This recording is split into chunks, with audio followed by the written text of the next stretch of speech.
Hello everyone, this is Cynthia. I would like to welcome you to both Florida Road Trip and Start Your Engines. And I will show you how to do the Picot edge that we're going to start with. This is really pretty. You're going to start by having cast on 4 stitches, and we'll just pretend that we've done that already, and I'll show you that in a little while.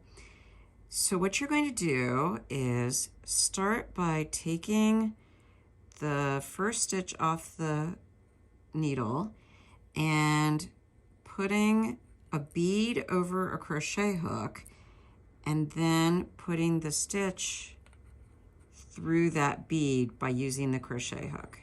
You're just going to kind of pinch it at the bottom and that'll help you. I always put it right back onto the left needle because it's much easier. And now I'm going to get the other end of the needles and transfer it. So I'm going to go in purlwise and just take this stitch off and that stitch off. I'm keeping the working yarn in the back, and I'm going to put the bead stitch over the second stitch that I just slipped. Then, and don't worry about how the bead's laying, it'll just be fine. Then I'm going to put this stitch back to the left needle again, just the way it came off, and I'm going to knit 2 stitches. And I'm going to pull the first over the second, just as if I'm binding off the way we did before. I'm going to again put that stitch to the left needle, and now I'm going to cast on 5 stitches. I'm going to use a cable cast on, so you're going to go between the 2 stitches that are on the needle. See, there's a hole there. I'm going to put my needle through that hole. I'm going to knit the stitch, pull it through, and I like to give a little twist. So I actually move the left needle in so that the needles end up kind of parallel like that. And then I do not pull this tight. That is super important. If you pull it tight, the whole end will be too tight. So it should look too loose and slack, just like that. Your needles should easily be able to get underneath those 2 stitches easily. And then I'm going to knit. So that was 1. This is 2. Notice how loose I'm keeping it. 3, 4, and 5.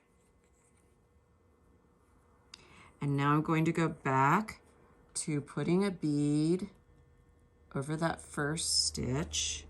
So I'm going to pull the stitch off, pinch it at the bottom, pull it through the bead, put it back on, and I'll just go through this one more time. I keep the working yarn in the back. I'm going to slip, slip, pull the stitch over, put that one back, knit, knit, pull the stitch over, and put that back. And now I'm going to cast on 5 again. When you're finished, you should have a series of beads with 3 stitches between each one. And I like the cable cast on because it creates this really pretty little twist. So you want this sort of scallopy effect. And again, I can't emphasize enough, do not pull those stitches tight when you're doing the cable cast on. You want to go in, knit, come up, and be super loose. See how long that is? About probably a good ½ inch, maybe longer. And put it on and let it stay loose. Do not pull on your working yarn at this point. Just keep it loose like that. Knit, twist, and on. 2, 3, 4, and 5. If all goes well, at the end, you don't need to cast on your 5 stitches. You should have One stitch at one end, and you'll have, if I can move the beginning yarn out of the way, one stitch at the other end with groups of 3 in between.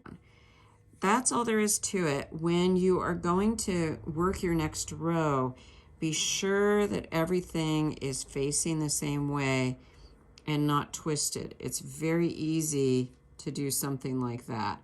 So just be sure everything is facing the same way, and you will now have a pretty little picot beginning. Enjoy the journey, and we will see you very soon.